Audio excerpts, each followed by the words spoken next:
Amados do Senhor Jesus, mais uma pílula aqui para o coração de vocês.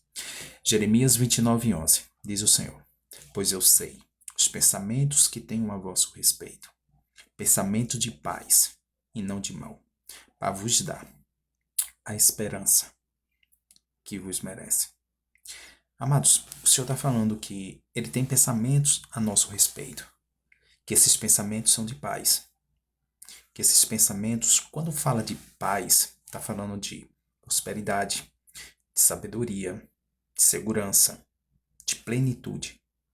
No hebraico fala, a paz significa isso.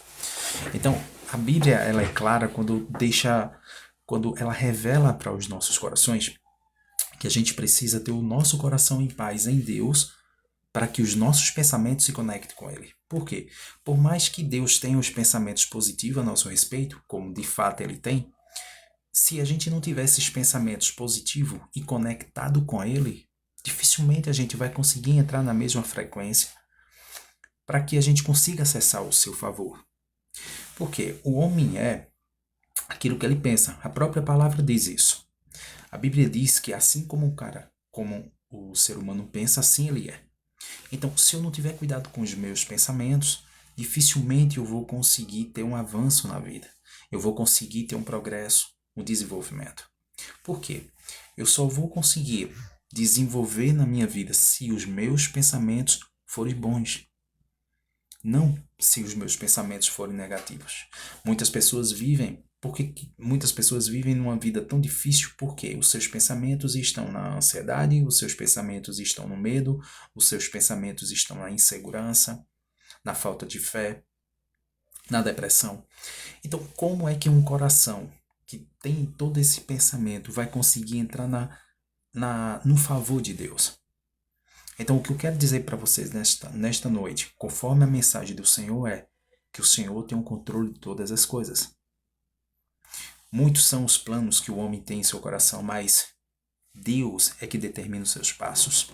Lá em Provérbios 16:8, se não me falha a memória, fala sobre isso. Então, a gente muitas das vezes tem muitos planos, tem muitos interesses na vida, como de fato isso deve ser.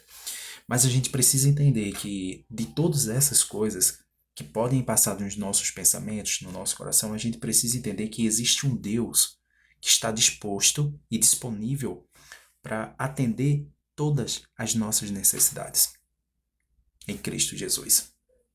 Então, meus amados, que possamos nesta noite entender que a gente precisa acreditar no Senhor de todo o nosso coração, buscar viver um pensamento conectado com Ele, entendendo que Ele quer o melhor para a nossa vida, para a nossa família.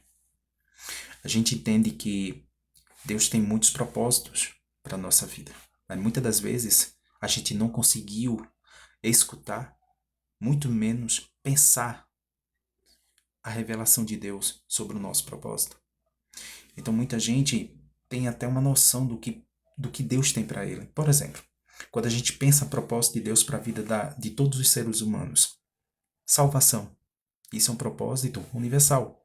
Um segundo propósito, levar a sua mensagem, levar a sua palavra para toda criatura. Então são coisas que muitas das vezes a gente não precisa que Deus fale. A gente já sabe disso. Por quê? Porque Deus já se revela na sua palavra. Então quando a gente entende que o meu propósito de vida é levar a mensagem do reino, então por que eu vou me prender às propostas? Porque o mundo tem muito a ofertar, mas eu preciso ser seletivo e descartar tudo aquilo que de alguma forma quer me tirar do propósito. Eu preciso ser pleno, pleno na minha identidade, pleno na fé que tenho com o meu Jesus, pleno com a minha família, para quem tem filho, para quem tem esposa. Então, a gente precisa viver isso.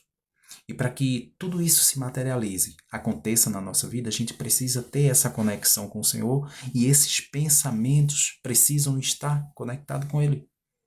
Então, que possamos ter esse entendimento, tendo a certeza que Deus está na nossa vida, que Ele está disposto e disponível para nos abençoar cada dia mais. Mas eu preciso fazer a minha parte. Eu preciso fazer aquilo que Ele pede, que é ouvir Sua palavra e obedecer aquilo que Ele pede para a minha vida, acreditando que Jesus é o caminho.